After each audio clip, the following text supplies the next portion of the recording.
Boa noite a todos os irmãos.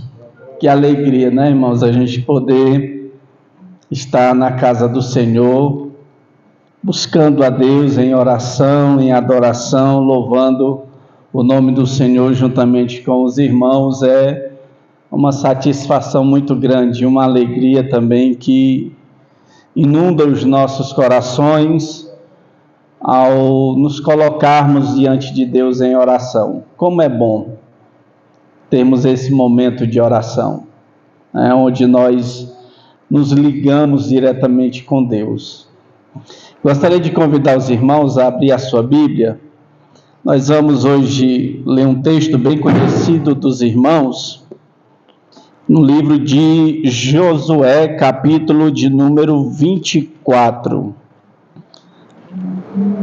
Gostaria de pedir também que os irmãos se mantivessem com as suas Bíblias abertas, porque a gente vai ler alguns textos, para que a gente possa corroborar aquilo que Deus tem colocado no nosso coração.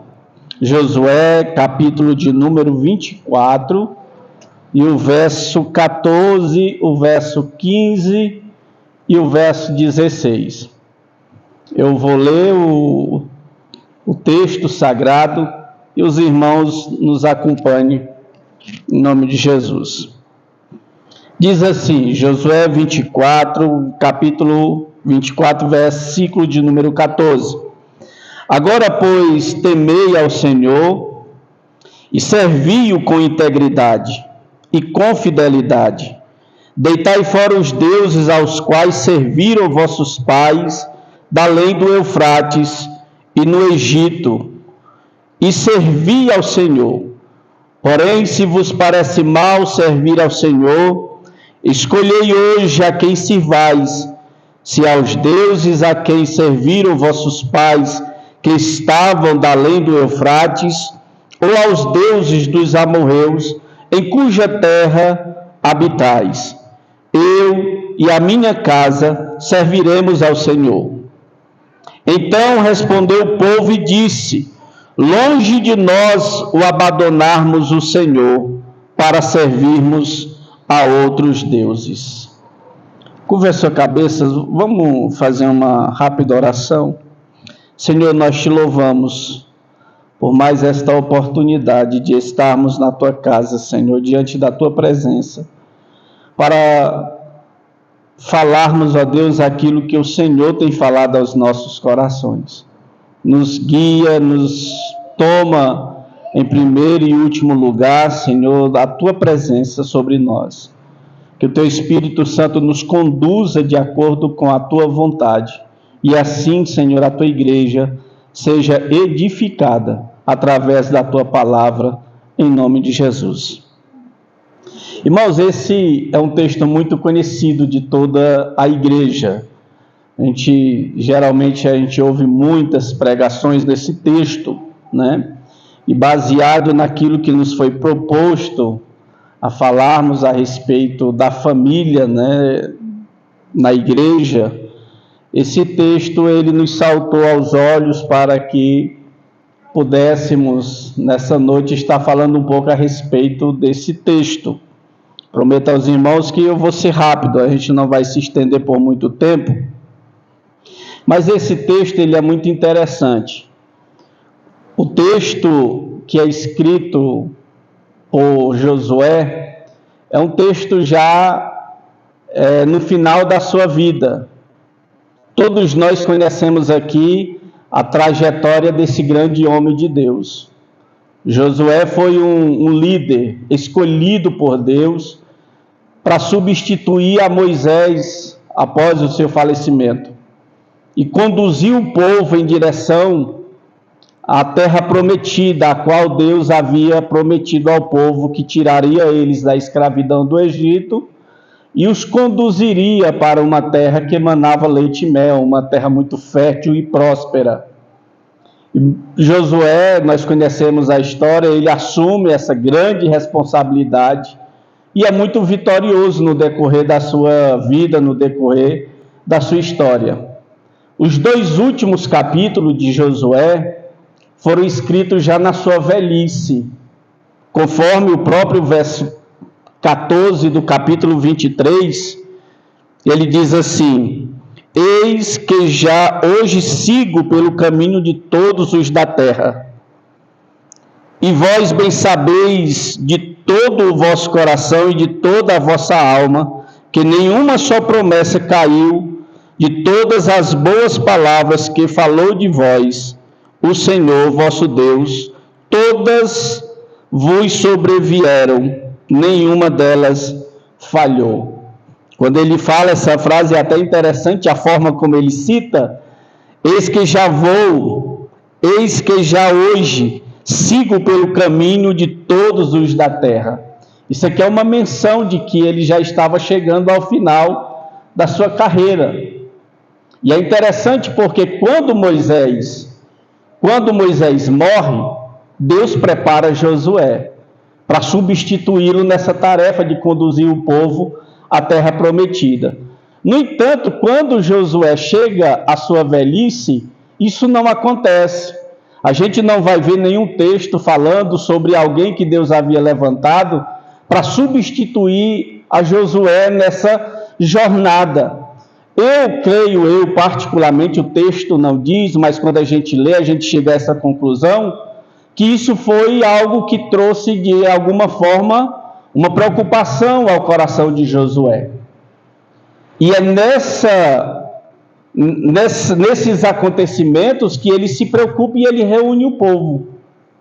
No capítulo 23, ele faz uma reunião com os chefes, digamos assim, os chefes das tribos, os líderes, conforme o próprio texto nos descreve no versículo 22, no versículo 2 do capítulo 23.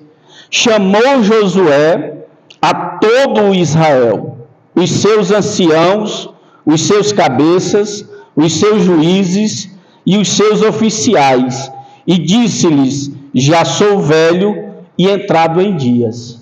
Ele reuniu toda a liderança de Israel, convocou toda essa liderança para enfatizar a responsabilidade deles de conduzir o povo e ensinando eles a guardar a lei do Senhor. O texto em epígrafe do capítulo 23 diz assim: Josué exorta o povo a observar a lei do Senhor. Esse foi o intuito dele quando ele reuniu os líderes. No capítulo 24, Josué vai reunir também o povo. No entanto, agora não é mais somente os líderes, mas toda a congregação, todas as tribos, conforme o versículo 1 do capítulo 24. Ele diz assim: depois reuniu Josué todas as tribos de Israel em Siquém, e chamou os anciãos de Israel, os seus cabeças, os seus juízes e os seus oficiais, e eles se apresentaram diante de Deus. A segunda reunião é todo o povo. E nesse capítulo 24, quando a gente vai ler, depois os irmãos podem ler esses dois capítulos, que eles são muito interessantes, para que você possa compreender a história. Josué vai fazer agora uma retrospectiva de tudo que havia acontecido, desde quando Deus chama Abraão até o momento em que eles adentram a terra prometida. Josué faz uma retrospectiva, traz à memória do povo tudo que Deus havia feito, dos grandes feitos, dos grandes livramentos, das grandes batalhas que eles haviam conquistado sem sequer lutar. Josué agora faz isso para que eles tenham em sua mente de que eles chegaram e alcançaram aquela promessa, bendita promessa de herdar aquela terra, não foi pelos seus esforços. Se eles estavam ali desfrutando daquela terra, foi porque Deus os levou àquele lugar. Então é isso que Josué quer fazer, trazer à memória tudo o que Deus fez. Até um versículo muito interessante, que eu acho muito bonito, diz: quero trazer à memória de vocês tudo aquilo que é bom, né? Para que a gente possa não esquecer de tudo aquilo que Deus fez.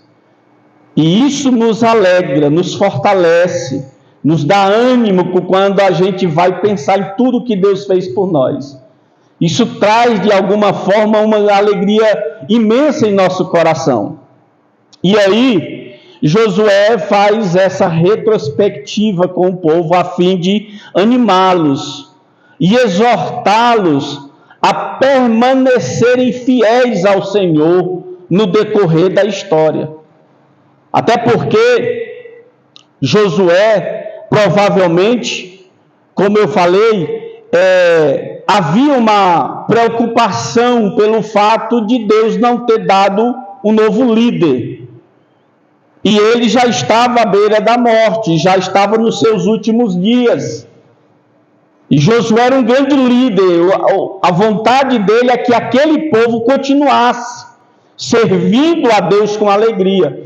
E quando a gente vai estudar um pouco da história, do contexto desses 2 capítulos, a gente vai chegar à conclusão de que mesmo quando o povo herdou a terra e entrou nela, lá no decorrer do capítulo, vai falar de que quando eles chegaram, eles fizeram a repartição da terra. Cada tribo recebeu a sua porção da terra. No entanto, havia um desafio ainda a ser concluído. E qual era esse desafio? Era de expulsar os moradores que lá estavam, que geralmente eram pessoas ímpias, que eram inimigas do povo de Deus e que se opunham a tudo quanto Deus fazia. Eles eram uma pedra de tropeço para Israel. Quando Josué vai fazer a divisão das terras, Josué diz: eu vou lhe dar esse pedaço de terra, a tribo tal vai ficar com esse pedaço de terra, mas você vai se encarregar de expulsar os moradores de lá. Nesse momento do capítulo 24, olha só, alguns anos já havia se passado. No entanto, ainda havia moradores nas terras de Canaã que não haviam sido expulsos por algumas tribos. Havia algumas localidades que ainda havia povos que não foram expulsos, que praticamente estavam vivendo em harmonia com o povo de Israel, com o povo de Deus. E qual era a preocupação de Josué? É que esse povo, sem um líder, eles seriam enganados facilmente e provavelmente esse povo levaria eles a caminhos perigosos, a se afastarem de Deus. E aí, irmãos, quando a gente vai observar a leitura do livro de Juízes, que é a sequência do Antigo Testamento, a gente percebe que a preocupação de Josué não foi em vão, não era em vão, porque de fato é o que acontece. O fato dessas tribos que recebeu a porção dessa terra não ter expulsado os moradores antigos que lá estavam, que eram inimigos de Deus, isso trouxe um grande prejuízo no decorrer da história. E Israel pagou um preço muito grande por ter se misturado com este povo. Eles acabaram formando famílias, casando, fazendo comércio, fazendo todo tipo de convivência que a gente possa imaginar, passou a ter. E isso trouxe um grande prejuízo para o povo de Deus e eles pagaram um preço muito alto. Mais à frente, na continuação da história, a gente vai chegar a essa conclusão. A preocupação de Josué era essa. E então, quando Josué reúne esse povo, chegando aqui na leitura que nós fizemos, é exatamente onde Josué dá um ultimato a eles. É onde Josué faz